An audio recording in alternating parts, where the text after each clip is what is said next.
Break news చూస్తున్నాం. చాలా కాలం తర్వాత తన సోదరుడు ఏపీ సీఎం జగన్ ను వైఎస్ఆర్టీపీ అధ్యక్షురాలు షర్మిల కలవనున్నారు.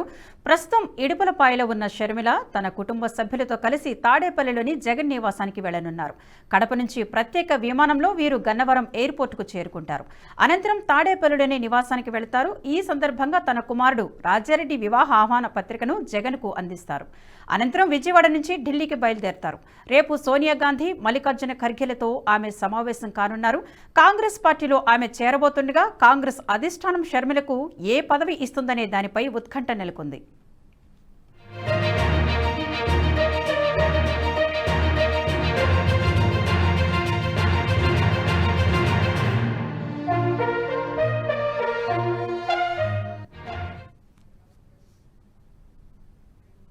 చాలా కాలం తర్వాత తన సోదరుడు ఏపీ సీఎం జగన్ ను వైఎస్ఆర్టీపీ అధ్యక్షురాలు షర్మిల కలవనున్నారు.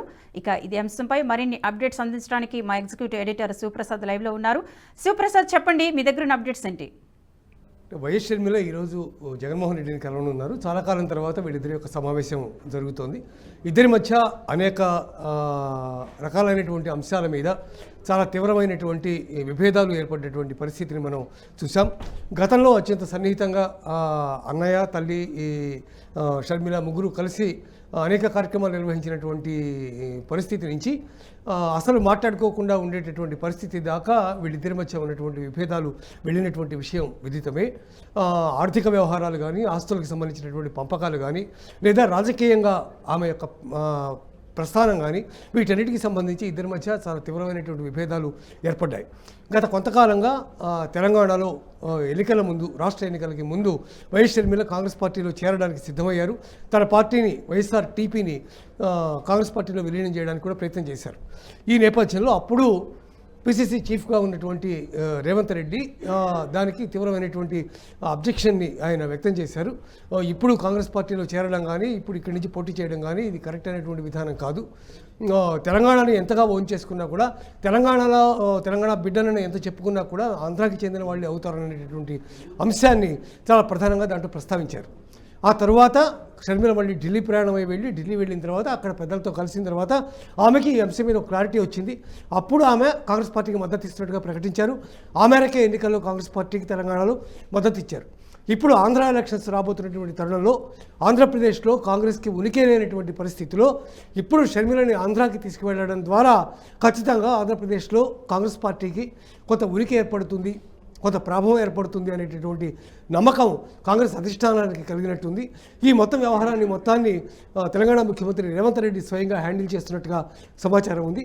అయితే ఇవాళ జగన్తో కలిసి తన యొక్క కుమారుడి యొక్క వివాహానికి రమ్మని చెప్పి ఆయన్ని ఆహ్వానించడానికి షర్మిల తాడేపల్లిలోని సీఎం నివాసానికి వెళ్తున్నారు. అక్కడికి తన బిడ్డ, భర్త కూడా వస్తారనుకుంటాను. బహుశా స్పష్టంగా దాని మీద క్లారిటీ లేదు, కానీ వీళ్ళు వెళ్ళి అక్కడికి వెళ్ళి కలిసి మాట్లాడి శుభలేఖ ఇచ్చిన తర్వాత మళ్ళీ బయటకు వచ్చేస్తారు. ఆ తర్వాత అక్కడి నుంచి ఎయిర్పోర్ట్కి వెళ్ళి నేరుగా ఢిల్లీ వెళ్ళిపోతారు. రేపు ఉదయం కాంగ్రెస్ అగ్రనేతల యొక్క సమక్షంలో కాంగ్రెస్ పార్టీలో చేరుతారు. అయితే ఆవిడకి ఏ పదవి ఇస్తారు? కాంగ్రెస్ అధ్యక్ష పదవి ఇస్తారా రాష్ట్రంలో, లేదా ఏఐసిసి ప్రధాన కార్యదర్శి ఇస్తారా, ఇలా ఏ పదవి ఇస్తారనే దాని మీద స్పష్టత లేదు. ప్రస్తుతం ఏపీలో ఉన్నటువంటి కాంగ్రెస్ నాయకులు మాత్రం ఆవిడ అధ్యక్షురాలుగానే వస్తారు అనేటటువంటి ఆశాభావాన్ని వ్యక్తం చేస్తున్నటువంటి పరిస్థితి కనిపిస్తోంది ప్రస్తుతానికి. కేవలం తన కుమారుడిని వివాహం ఆహ్వానించడానికే వెళుతున్నారా, లేక మరేదైనా కారణాలు చర్చించే అవకాశం ఉందా? ఈ కలయికను మనం ఎలా అర్థం చేసుకోవచ్చు? ఇందులో వేరే కారణాలు ఏమీ లేవు. మనం సందేహించాల్సినటువంటి అవసరం కూడా లేదు. ఆవిడ కాంగ్రెస్ పార్టీలో చేరడం అనేది కన్ఫర్మ్ అయిపోయింది, ఖాయమైపోయింది. ఇప్పుడు ఒకవేళ జగన్ ఏదైనా గతంలో రాయబారం పంపించాడు ఆవిడని చేరకుండా అని ఒక వార్తను కూడా మనం విన్నాం. ఒకవేళ అట్లా ఏదైనా జరిగినా కూడా ఆవిడ అంగీకరించే స్థితిలో లేదు. వైవి సుబ్బారెడ్డి కుటుంబ సభ్యుడు కూడా అయినటువంటి వైవి సుబ్బారెడ్డి చేత ఆయన రాయబారం పంపిస్తే నిర్ద్వంద్వంగా షర్మిల దాన్ని తిరస్కరించింది అనేటటువంటి వార్తలు వచ్చాయి. అలాంటి నేపథ్యంలో జగనే స్వయంగా చెప్పినా కూడా ఆవిడ వినేటటువంటి అవకాశం లేదు. కేవలం ఫార్మాలిటీగా తన యొక్క అన్నయ్యని వివాహానికి రమ్మని పిలవడానికి మాత్రమే ఆవిడ వెళ్తోంది అక్కడికి. అది అయిపోయిన తర్వాత ఆవిడ ఢిల్లీ వెళ్ళిపోతారు, కాంగ్రెస్లో చేరిపోతారు. దీని పరిణామాలు ఎట్లా ఉంటాయి తర్వాత? అది ఎవరికి అడ్వాంటేజీ? జగన్కి అడ్వాంటేజా, టీడీపీకి అడ్వాంటేజా, టీడీపీ జనసేన కూటమికి అడ్వాంటేజా? ఇవన్నీ తర్వాత అంచనాలు. ఇవన్నీ ముందు ఆవిడ కాంగ్రెస్లో చేరడం అయితే మాత్రం రేపు మార్నింగ్ కన్ఫామ్గా జరగబోతోంది. విద్య షర్మిలని ఏమన్నా జగన్ బుజ్జగించే ప్రయత్నం ఏమైనా చేసే అవకాశం ఉందా? చేస్తే చేయొచ్చు, అందులో పెద్ద ఆశ్చర్యమేం లేదు. ఆ రాయబారం పంపించినటువంటి వ్యక్తి తాను స్వయంగా తన దగ్గరికి వచ్చినప్పుడు బుజ్జగింపులు చేయకుండా ఉంటారని మనం అనుకోలేం. ఆయన ప్రయత్నం చేసే అవకాశం ఉంది, కానీ ఆవిడ వినే అవకాశం మాత్రం లేదు. ఖచ్చితంగా ఆవిడ కాంగ్రెస్ పార్టీలో చేరడం కన్ఫర్మ్ అయిపోయింది. ఎట్టి పరిస్థితుల్లోనూ దాని నుంచి వెనక్కి వచ్చే ఉద్దేశం కానీ అన్నయ్య మాటలు విని తన యొక్క అభిప్రాయాన్ని మార్చుకునేటటువంటి ఆలోచన కానీ ఆవిడకు ఉన్నట్టుగా ఇంతవరకు ఏమీ సమాచారం లేదు. అటువంటి స్థితి కూడా ఉండే అవకాశం కూడా కనిపించట్లేదు. Thank you Suprasad.